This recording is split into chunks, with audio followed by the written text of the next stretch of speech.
Fala, gente querida, estamos aqui novamente com o nosso podcast com o monstro, o mestre e o mito, João Alexandre.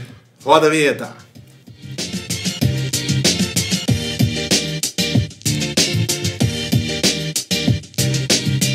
João Alexandre.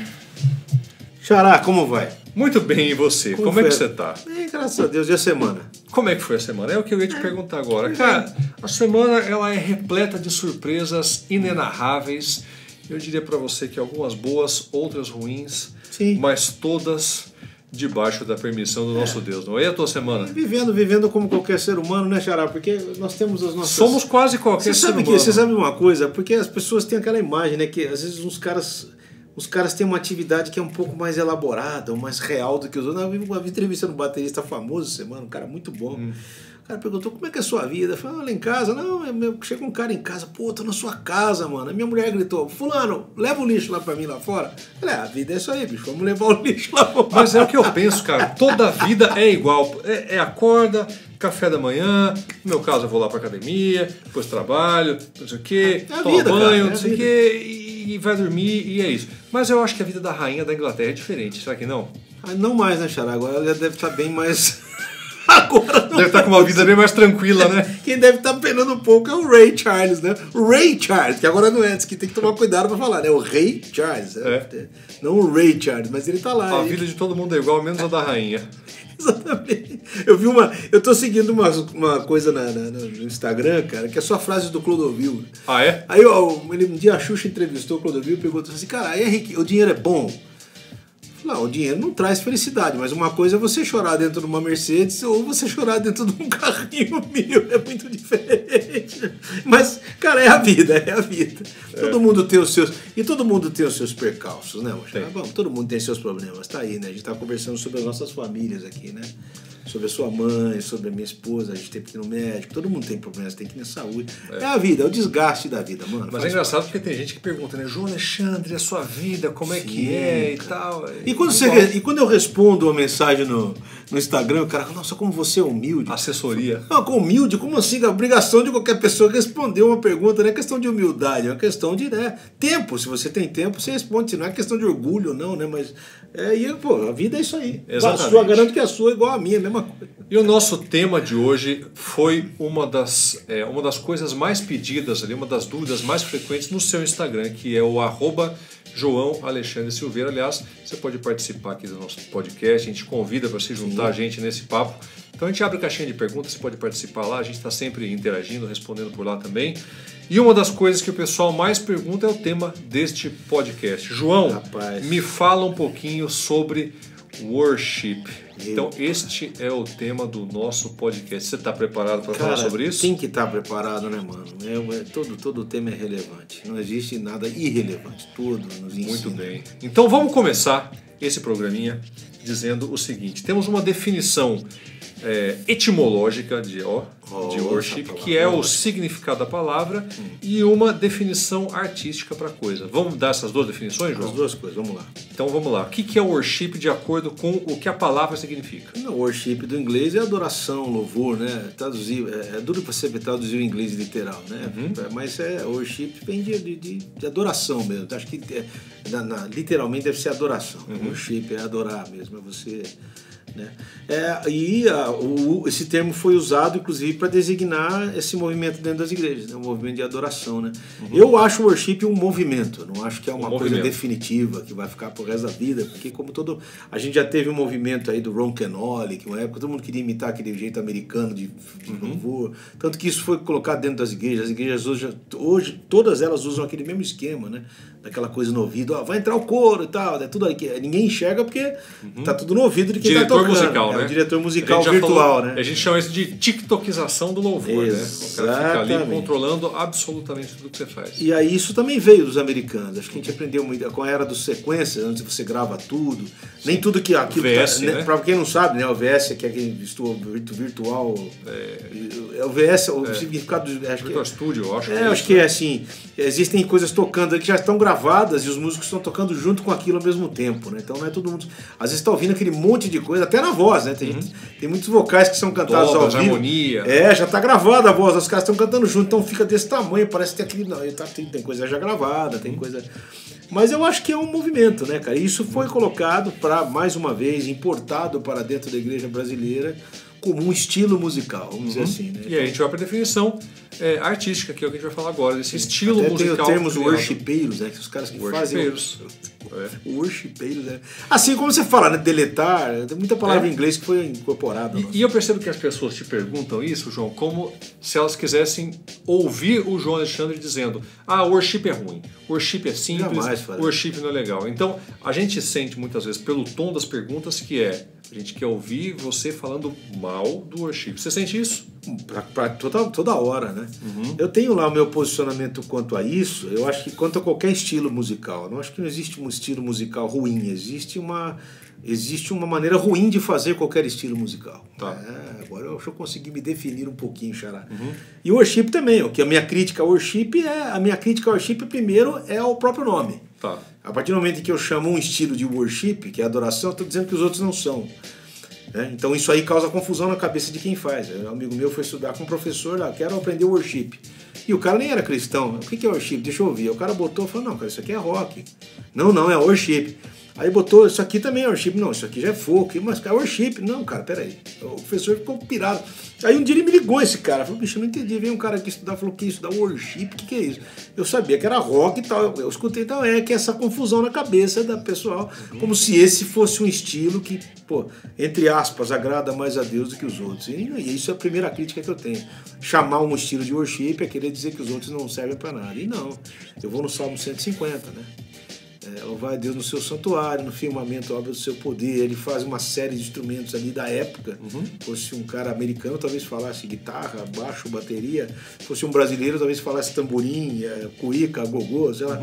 E no final, o próprio salmista chega na conclusão de que, em vez de ficar fazendo lista, todo ser que respira, o último versículo do livro de Salmos, louve ao Senhor. Então, não tem um estilo específico que agrada a Deus. O que agrada a Deus é um coração quebrantado, né, Charles? Então, tudo que vier dele vem, seja de um africano, seja de um brasileiro, de um americano, de um chinês, de um japonês. Então, primeira coisa. Segunda coisa é o comodismo que isso pode gerar. Essa é a minha crítica. Crítica, dizendo assim, não estou falando mal, é a crítica... A sua observação. A minha observação. A partir do momento em que eu fico estagnado em qualquer estilo, não só no worship, qualquer estilo, a estagnação não é bom para ninguém. Eu acho que antes de acomodar, a música tem que incomodar. Ela tem que me fazer crescer, refletir enquanto ser humano, né? Então, aí a terceira crítica, a terceira observação é a gente querer imitar americano, né? Que é complicado, imitar outro país. Isso é terrível. A gente querer ser americano de segunda ao invés de brasileiro de primeira. A gente se contentar em parecer com algo que não é a gente mesmo. Aí é terrível, é um negócio estranho isso aí. É aquela frase da querida Judy Garland, que foi mãe da Liza Minnelli, uma grande cantora. A Judy Garland foi uma atriz também, cantora, também cantava. Ela dizia: eu prefiro ser uma cópia fiel de mim mesmo do que uma cópia mal feita de alguém. Que legal, com todos os defeitos que eu tenha, né? Porque a gente tem, né? E aí, a outra observação ainda, que seria uma quarta observação, você vê que os americanos não fazem o que a gente faz. Os americanos fazem o que é deles bem feito. É por isso que fica bom. Como é simples e como é complicado, Xará, mas... Que é o que a gente estava falando antes de começar esse programa, né? O americano, ele não tenta imitar um samba como o brasileiro faz, uma bossa nova como o brasileiro faz, né? É mais no sentido de uma homenagem do que no sentido de uma criação mal feita, né? Eu fiquei sabendo que quando Michael W. Smith veio no Brasil, ele pediu para assistir uma banda brasileira. E eu não lembro quem me contou isso. Levaram ele para assistir o G3, que é uma super banda de rock brasileira. Aliás, um beijão para todos os caras do G3. Jean, Juninho Afran, Déio, Duca Tambasco. Não lembro se é o Déio e o Duca, os dois fizeram parte. Valtão, que também já foi do Bahia. O próprio Mauro Henrique canta pra caramba, um vozeirão que já foi. O G3 acho que não tá mais em atividade. Eles fizeram uma turnê agora, inclusive chamando o PG, que foi um cara que fez parte, né? Muito legal. Aí o cara ficou impressionado com a banda, né? O Michael W. Smith falou: cara, que impressionante esses caras aqui, rock bem feito, que capricho. Esse guitarrista fantástico. O Juninho é um querido, um santo, acima de tudo, cara querido. Aí ele falou assim, pô, muito legal, só que lá no meu país, em cada esquina tem uma banda parecida. Não souberam explicar ou mostrar pro Michael W. Smith um som original. Brasileiro, cristão. Brasileiro. Porque a gente nem sabe o que é isso. É isso que é triste. A gente não tem um direcionamento por conta dessas influências todas, do worship, de a gente querer fazer tudo parecido com os americanos. Não precisa. O Quincy Jones, cara, quando veio aqui, falou isso. Vocês têm tanta coisa boa de vocês, por que vocês ficam querendo fazer o que é nosso? Corre atrás do som de vocês, porque é muito bom. Aliás, os americanos adoram o nosso som, né? A gente tem uma musicalidade que é, pô, absurda, né? São 365 ritmos catalogados, fora as misturas, né? Aliás, aproveitando esse teu gancho, a gente vai fazer aqui uma pequena observação que este podcast ele é trazido como um oferecimento da nossa pequena escolinha, a nossa plataforma de ensino à distância chamada João Alexandre Online, na qual nós temos 2 cursos, o Acordes em Harmonia, em que a gente abre as matrículas 2 a 3 vezes no ano. Já vai completar 6 anos esse ano. Vai completar 6 anos esse ano, exatamente. Faz 6 anos que a gente trabalha junto, hein, João? 6 anos. É uma história, hein? Esse é o primeiro curso, é o Acordes em Harmonia, que começou com outro nome, a gente teve que mudar por conta de uma questão jurídica e tal. E aí nós temos o nosso novíssimo curso, que é o TTM, Transformando Teoria em Música. Gente, esse tá cheirando, sabe aquele pão quando sai do forno? Aquele tapete novo que chega em casa. Isso, esse tá cheiro das zerado. casas pernambucanas. Nossa, cara, tá zerado esse. Exatamente. Então, esse novíssimo curso, a gente tem lá um módulo falando somente sobre ritmos. Então, nós temos uma aula para baião, uma aula para ciranda, uma aula de rock, uma aula de pop, balada 6x8, balada 4x4, nossa, jazz, blues. Tudo com mão direita escrita. Mão direita escrita, tablatura em detalhes.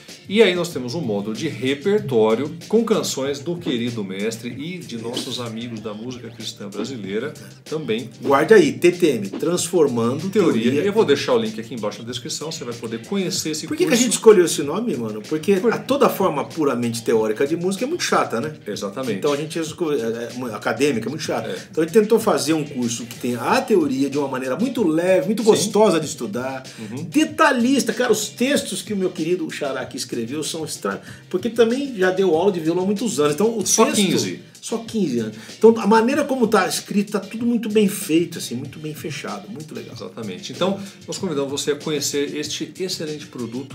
O link está aqui na descrição. Vai fazer sentido para você. Você vai poder fazer parte da nossa escola e estamos sempre com um valorzinho promocional pelo produto que entrei. São mais de 60 aulas, todas gravadas em Full HD nesse estúdio lindíssimo que vocês estão vendo aqui. Exatamente. E que com o nosso mestre mais lindíssimo ainda. Que foi todo remodelado. Todo remodelado. Esse ano você aqui, Xará, você botou uma grana aqui nesse... Nossa, e ficou legal, cara. Não, mas pô, valeu a pena. Muito, é um investimento Temos que fazer com excelência. Exatamente. João, então vamos lá. Falando de excelência, vamos voltar aqui para o tema do nosso podcast, que é o worship. E você estava me falando antes da gente começar aqui que não está relacionado com a quantidade de acordes, porque você tem música de 2 ou 3 acordes. Eu tenho música de dois acordes, aquele no CD Contraste, que eu gravei com o Grupo Pescador. Aliás, pouca gente sabe, todas as vozes ali fui eu que cantei, né? O pessoal não cantava, então fui eu mesmo dobrando e fazendo. Tem uma música chamada Vento Ligeiro, que é um baião que tem 2 notas só. 2 acordes. 2 acordes. Eu fui abrindo os... Quer dizer, a maneira como você constrói 2 acordes, o arranjo em torno dos 2 acordes, a maneira como você mostra esses 2 acordes, faz toda a diferença, né? Porque o que a gente sente no seu Instagram é que as pessoas, na verdade, elas têm uma crítica assim, João, mas o worship é ruim, né, cara? Eles querem ouvir o João Alexandre falando que o worship é talvez ruim. Seja uma quinta observação. Talvez pela quantidade de acordes e não tem nada a ver com isso. Talvez outra observação é que isso está tão marretado, assim, isso está tão batido nas igrejas, as mesmas músicas. Essa é outra crítica, outra observação. Quer dizer, cara, nada em fazer. Vamos criar outras músicas que tenham essa mesma harmonia, ou que falam que tem umas letras um pouco melhores. Quer dizer, cara, as pessoas não aguentam mais ouvir as mesmas coisas tocadas da mesma maneira, que é mais uma sexta observação. Com o mesmo timbre. Cara, aquele tem um efeito de guitarra, não é flanger nem chorus, é um outro nome que eu esqueci aqui nem agora. O phaser, não, é um outro nome que eu esqueci aqui agora. Tem um amigão lá na Tajima, que é o Maranhão. O Maranhão sempre fala muito, mete a lenda. O Maranhão, querido, um beijão pra você. O Maranhão fala, é um crítico voraz do worship. Mas ele fala que as pessoas sempre usam o mesmo timbre de guitarra, a mesma combinação de acordes. uma tônica, quinta, sexta, quarta. Então, essa combinação de acordes está no mundo inteiro, espalhado, não é só no worship. Mas pegou muito, cara. Então, e as pessoas acham que sabendo esses 4 acordes está tudo resolvido. Então, cara, dá para você fazer esses 4 acordes de tantas maneiras diferentes. Pelo menos alguma coisa, alguma mudancinha, troca um baixo, inverte um baixo, já fica diferente. Então, a maneira o que pega é isso. Quer dizer, você ouve uma música, parece que você já ouviu todas, porque é tudo muito igual. Essa coisa de ficar tudo muito parecido, qualquer padronização ela é muito perigosa, né, Xará? Ela impede as pessoas de crescer, né? De se desenvolver naquilo que estão fazendo. Aliás, isso acho que faz parte um pouco do movimento de evolução da arte, né? A gente estava falando disso também. E a evolução nem sempre no sentido de ficar melhor ou pior, mas simplesmente de recriar, né? Simplesmente de ter um caminho pelo qual a arte passa que engloba o comportamento, engloba a sociedade, engloba o momento que a gente está vivendo, se estamos em guerra, se não estamos em guerra, se estamos em paz, se estamos crescendo individualmente, coletivamente. E aí a gente vê que antigamente a gente tinha ali os grandes mestres da pintura, né? Então você tem lá Van Gogh, Rembrandt e várias... Aliás, a iluminação Rembrandt que a gente usa aqui nos nossos vídeos, né? Você não sabia disso, né? Que é um tipo de iluminação que ele usa aqui, chamada Rembrandt. Você vê, foi incorporado a um software de... na verdade, é uma direção de fotografia, a forma como a gente ilumina aqui. Cara, teve que ter um Rembrandt para enxergar isso, para pegar, adaptar isso. Olha que absurdo. Porque o que é? É uma luz que vem de lado, e nessa luz de lado a gente tem no lado oposto do rosto, onde ela está posicionada, um triângulo invertido. Então essa é a Rembrandt Light. É o que ele usava nas pinturas dele, a óleo, né? Então as pinturas todas que ele tinha. Cara, eu sou apaixonado por gente que entende de arte. Às vezes o cara entende e fala que tá usando um estilo rococó, estilo... Isso. O cara fala, bicho, o que é isso, mano? Que eu não entendo pouca coisa. Então, e essa era uma época da técnica. É uma técnica em que as pessoas se dedicavam a aprender com os seus mestres, né? A gente sempre fala nos nossos conteúdos, nos nossos cursos, que a arte, o aprendizado artístico criativo tem 3 momentos. O momento da imitação, o momento da assimilação e o momento da inovação. Então, na imitação, você está simplesmente copiando a técnica do seu mestre, sendo inspirado e influenciado por ele. Na assimilação, você entendeu o novo artista está entendendo aquilo que o mestre faz, e na inovação é o momento em que ele passa a criar e se tornar mestre de outros aprendizes, influenciando novas gerações. Você está falando uma coisa que eu acho que pode explicar um pouco porque as pessoas estão tão enjoadas. Todo mundo parou na imitação. Eu acho que ninguém assimilou e nem recriou nada. Então, quando a coisa fica toda igual, o cara vai num lugar, ouve aquilo, já ouve outro lugar, ouve exatamente aquilo. Uma época, inclusive, o negócio da imitação é um negócio um pouco irritante, porque tem gente que imita até a jeito do cara cantar, né? Cara, aí fica um negócio assim, né? Terrível, terrível. O cacoete, a rítmica, tudo mais. O cacoete, jeito de olhar, o jeito de falar, a maneira. Então, isso aí é muito... Tem que sair da imitação, tem que entender o que o cara fez e aí criar o seu jeito, né? É uma busca que todo músico tem, né? De não se sentir repetitivo, né? Porque senão você... Veja bem que coisa chata, você já se sente sozinho e repetitivo. Imagina você repetindo alguém se sentindo repetitivo. Quer dizer, é jogar ketchup no molho de tomate. Exatamente. Entendeu? E aí a gente traz pelo seguinte... A gente estava vendo aqui essa semana uma peça de arte moderna que estava exposta no museu e era o seguinte... Ouçam! E era o seguinte, João, era uma banana pregada na parede com silver tape, aquela fita de consertar tênis de skatista, né? Aquela fita cinza. Então era a banana com um silver tape grudado na parede do museu, uma obra valiosíssima, mostrando o retrato de uma sociedade. Você pode interpretar como você quiser, porque a obra é assim, né? A arte é assim, né? E aí, não satisfeitos, um outro artista, numa performance inédita, ele foi lá, arrancou o silver tape e comeu a banana. Olha que espetáculo magistral, meu amigo.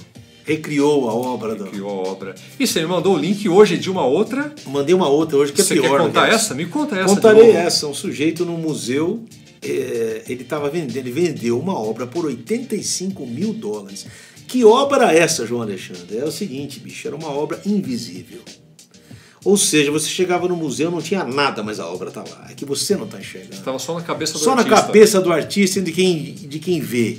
O pior não foi o cara vender, né, mano? É alguém comprar. 85 mil. E aí ele falou que na casa do cara tinha que ter 1,5 m quadrado pra obra caber. Quer dizer, cara, que mundo estamos vivendo? Não entendeu? João, eu vou dizer uma coisa pra você, cara, que é o seguinte, meu amigo. Todos os dias saem de casa pra trabalhar, um otário e um esperto. E eu tenho que te confessar, meu Eu amigo, sou que otário. eu tô do lado dos otários, cara. Eu também tô, mano. Eu tô do lado dos otários, também tô. porque esse cara vendeu a obra dele por 85 mil.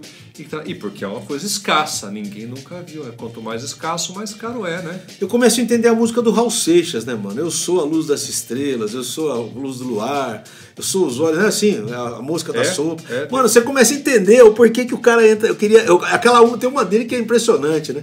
Eu prefiro ser essa metamorfose ambulante do que ter aquela velha opinião formada sobre tudo. Porque, cara, cada dia que aparece eu falo, mano, eu acho que eu nasci no tempo errado, ou no mundo, né? Porque o cara não entende como é que as pessoas conseguem cair nisso, né? Não, então já que você está falando disso, eu prefiro do que ter aquela velha opinião formada, a gente estava falando sobre inteligência artificial, né, João? Gente, cara, olha, que absurdo, isso é né? impressionante. Para quem não sabe, o que é inteligência artificial, Xará? Inteligência artificial é a possibilidade de uma máquina começar a criar alguma coisa em função de inputs que ela recebeu anteriormente, então ela vai informações, ela vai todas pegando aquelas informações e ela consegue criar alguma coisa nova com base em algum comando que você define. Por exemplo, uma imagem, um texto, ela pode melhorar um áudio. Sim. Então, algumas profissões vão se tornar obsoletas em pouquíssimo tempo. Um exemplo simples de inteligência artificial é a Alexa, né? Que, por exemplo, é essa coisa que o cara compra.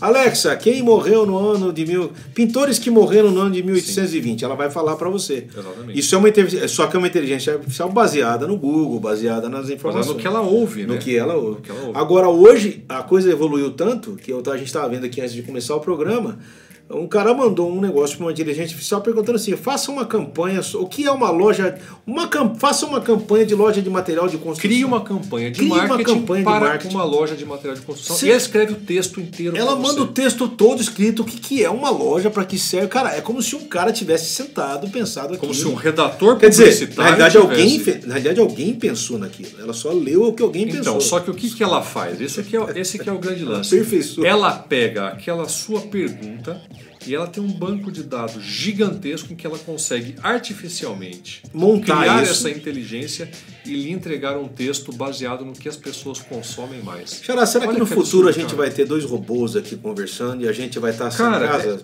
Eu acho que a gente vai se tornando obsoleto e o que a gente vê na internet hoje? Que estamos nos tornando grandíssimos doadores de opinião. Cara, a gente só dá opinião, as pessoas. Você vê nas redes sociais, todo mundo dando opinião sobre tudo. Primeiro, sem nenhuma base, né? Sem nenhum tipo de estudo, conhecimento, aprofundamento. É muito difícil. Mas o computador está fazendo grande parte dos trabalhos, meu amigo. A maioria, né? A grande maioria. Isso começou a acontecer no vídeo, no áudio, agora está acontecendo no campo das ideias, está acontecendo. Outra coisa que eu vi que você deve ter lido também, que um japonês casou com um boneco. Aí eu já não vi. Eu tô falando, cara, o cara casou. Gente, o cara casou com um boneco lá, E aí? Não sei, cara, ele celebrou um casamento, assim, tipo, cara, eu fico pensando, em que mundo estamos vivendo? Parabéns para os pombinhos, não? Então, arigatô, né? Eu sou muito antigo, cara. Eu também sou, desculpa, mas gostaram que os nossos pais e avós falavam, esses caras são chatos, imagina, até. Hoje a gente começa a viver isso, né? Você fala, a preocupação toda é que até o amor ele precisa de absolutos. Não existe amor sem absolutos. Não existe nada sem absolutos. Então não dá para relativizar tudo na vida, mano, porque senão a relativização vem a partir de um absoluto.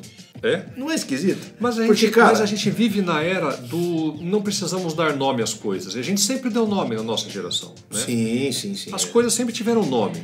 Mas a partir de um determinado momento as pessoas não vamos dar nome. Né? Eu tenho um grande amigo que estava falando, mas e aí, você tá, que legal, você tá namorando essa moça? Não, a gente não tá, a gente tá num relacionamento. Cara, a gente decidiu não dar nome pro nosso relacionamento. Então é difícil entender, cara. É difícil, mano. É um abismo de gerações, cara. Com certeza. Um abismo de gerações. E cada vez maior, né? Porque esse abismo está aumentando, né? Está aumentando. Então, porque as informações são muitas. Eu imagino nosso bisavô, nossa bisavó, escutando uma notícia como essa, que alguém vendeu uma obra de arte, né, bicho? É um negócio interessante. Eu estava pensando sobre várias coisas, né, cara? A vida está assim tão complicada, né, cara? E o ser humano consegue complicar mais. Ao invés de simplificar, ele consegue complicar. Então talvez seja por isso que Jesus tenha mencionado que o evangelho veio para os simples, né? Para as pessoas simples, para aqueles que têm um entendimento. E não é questão de simplificar a vida, é questão de entender que tudo tem um padrão, tudo tem uma, né? E a música passa por isso. Estamos falando do worship. Há um perigo grande das pessoas se prenderem a um determinado estilo. Eu não estou falando só desse, tem tantos outros.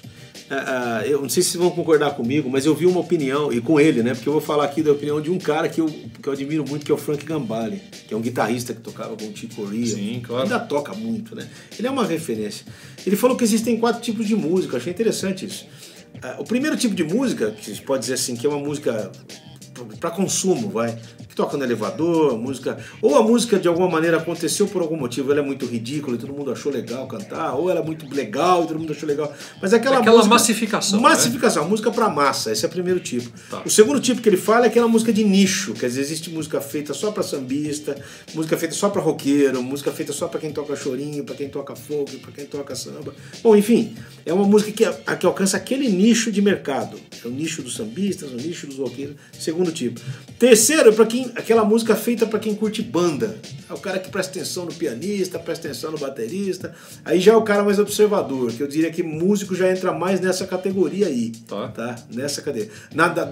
Todo músico encaixa em qualquer uma, tá? Mas assim, nessa terceira ainda entre os músicos que tocam, por exemplo, os profissionais. O cara se liga no que o batera faz, o baixista, o guitarra, a voz, o cantor.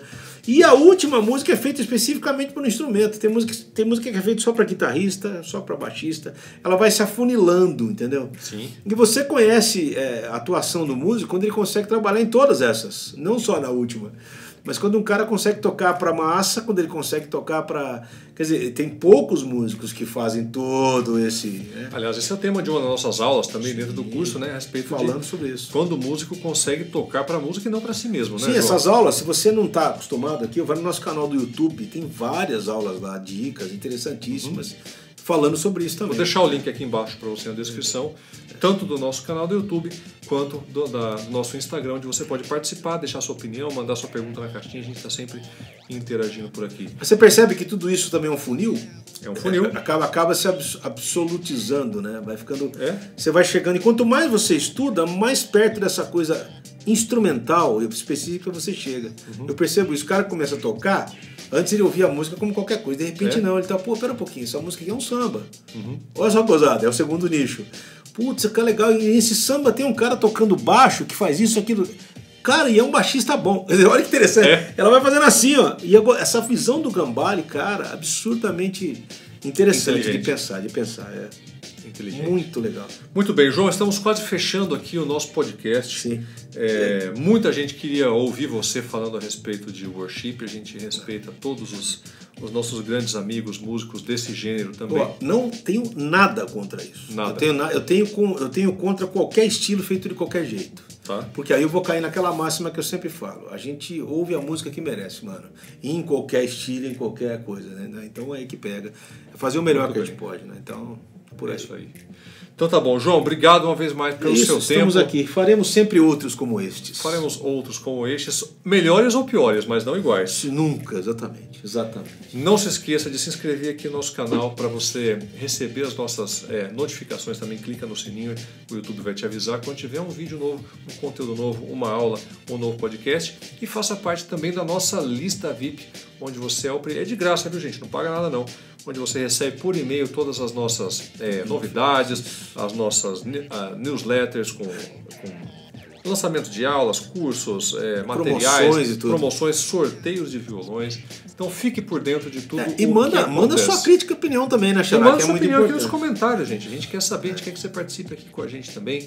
Se você gosta, se você não gosta desse estilo musical, de outros estilos musicais, do que você faz parte, qual é a sua tribo, meu amigo. Muito bem, João, ficamos por aqui, encerramos. Estamos aí. Meu velho, muito obrigado. Eu que agradeço. Beijão, até gente. Breve. Fiquem com Deus. Fui.